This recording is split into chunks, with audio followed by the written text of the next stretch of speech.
They say evil doesn't live in places like this, among the polished facades of gated mansions, where streetlights cast a golden glow and families tuck their children into bed behind iron gates and manicured hedges.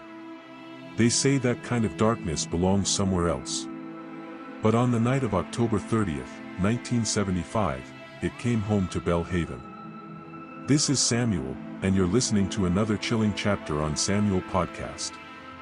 Today's story takes us deep into the privileged world of Greenwich, Connecticut, a place you wouldn't expect to be the setting of one of the most haunting and long-standing murder mysteries in American history. The victim was a 15-year-old girl, full of life and promise. Her name was Martha Moxley.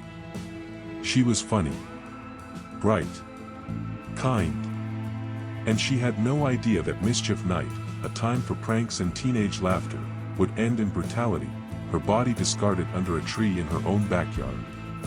This is the story of a murder that would ripple through the decades, a case tangled in family secrets, powerful names, and a justice system that couldn't, or wouldn't, deliver clarity.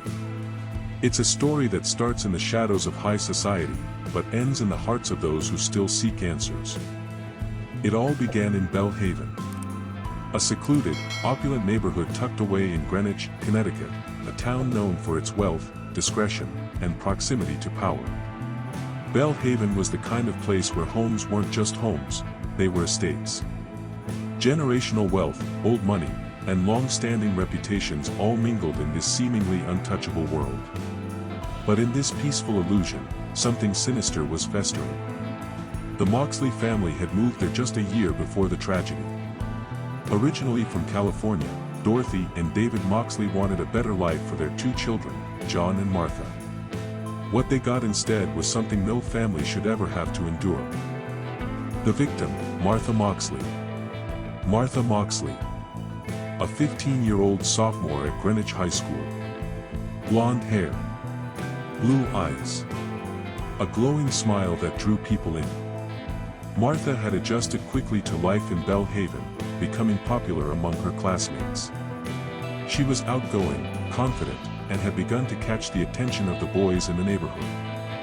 Among them were the Skakel brothers, Michael and Thomas, members of a family whose name alone carried weight. The Skakels were relatives of the Kennedy family, and they lived just a few houses down from the Moxleys. It was a world where appearances mattered, but no one knew what lurked behind those grand stone walls. October 30th, 1975, the last night. It was mischief night. Teenagers roamed the neighborhood with eggs and toilet paper, harmless fun that had become tradition. Martha was out with friends, laughing and flirting as teens do.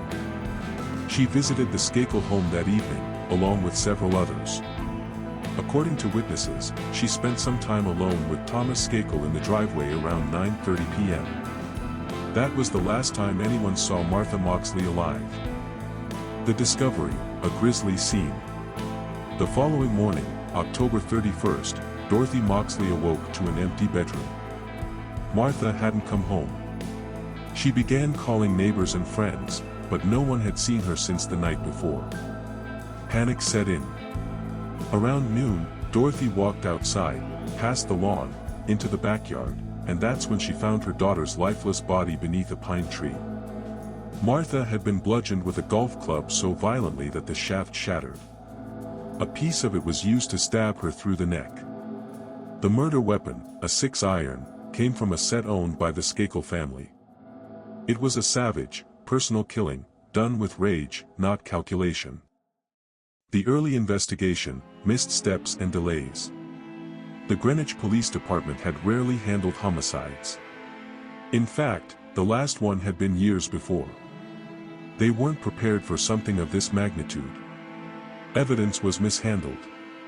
Statements were taken but not always followed up on. And most notably, the Skakel family, wealthy, influential, and connected, was largely shielded from early scrutiny.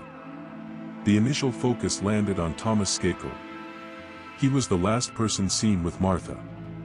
He told police that after spending time with her, he went back to his house around 9:30 p.m. But inconsistencies began to surface. Still, no arrest was made. Then, oddly, the focus shifted to someone else entirely.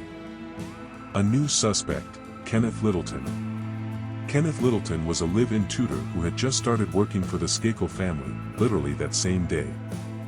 He had no connection to Martha, but some investigators thought his timing was suspicious. He moved in the day Martha was killed. And afterward, his behavior became erratic.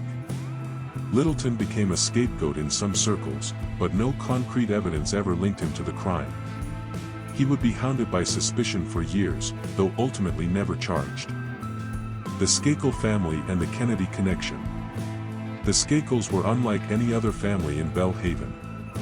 They were Kennedy cousins, with enormous wealth and privilege. The father, Rushton Skakel, was largely absent, often away, struggling with alcoholism. The children were wild, unsupervised. Rumors swirled of fights, drugs, and dark secrets kept behind closed doors. Despite all this, the family refused to cooperate fully with the police. They hired private investigators and lawyers early on. They refused lie detector tests. And the trail went cold. For nearly 2 decades, nothing happened. The 1990s, a case reawakens. It wasn't until the 1990s that the case returned to the public eye, thanks to a new wave of media interest and a controversial book. Mark Furman, a former LAPD detective infamous for his role in the O.J. Simpson case, published Murder in Greenwich in 1998. In it, he pointed the finger squarely at Michael Skakel. Michael, the younger Skakel brother, had been sent to a series of reform schools in the years after the murder. According to multiple witnesses, while at one such school, he made chilling confessions. One person claimed Michael said, "I'm going to get away with murder because I'm a Kennedy." Another said he admitted to masturbating in a tree while watching Martha's house the night of the killing. It was damning. And finally, it led to something tangible. The arrest and trial. In January 2000, Michael Skakel was arrested for the murder of Martha Moxley. He was 39 years old. The trial began in 2002. The prosecution laid out a case based largely on Michael's own words, his admissions to classmates, his shifting timeline, and his erratic behavior over the years. They said he had a violent temper, a history of jealousy, and that he had been angry at Martha for choosing his brother over him. The defense countered with alibis and character witnesses. They painted Michael as a troubled teen, not a murderer. But the jury wasn't convinced. In June 2002, Michael Skakel was found guilty of Martha's murder and sentenced to 20 years to life. Twists, appeals, and freedom. That should have been the end. But nothing in this case was ever simple. Over the next decade, Skakel appealed multiple times. In 2013, a judge overturned the conviction, ruling that Michael had not received effective legal representation. After years of back and forth between the courts, the Connecticut Supreme Court officially vacated the conviction in 2018. And in 2020, prosecutors announced they would not retry the case. Michael Skakel walked free. And officially, no one has been held accountable for the death of Martha Moxley. The final mystery. So here we are, almost 50 years later. No definitive answers. No resolution for the Moxley family. Only whispers behind iron gates, secrets buried beneath years of wealth and silence. Martha's voice was stolen that night, but her story echoes still. Was it a crime of passion? A jealous rage? Was it covered up by influence and name recognition? Or was the real killer never even questioned? What do you believe happened that night in Belle Haven? Was justice served? Or was it obstructed by power, privilege, and silence? We want to hear your thoughts.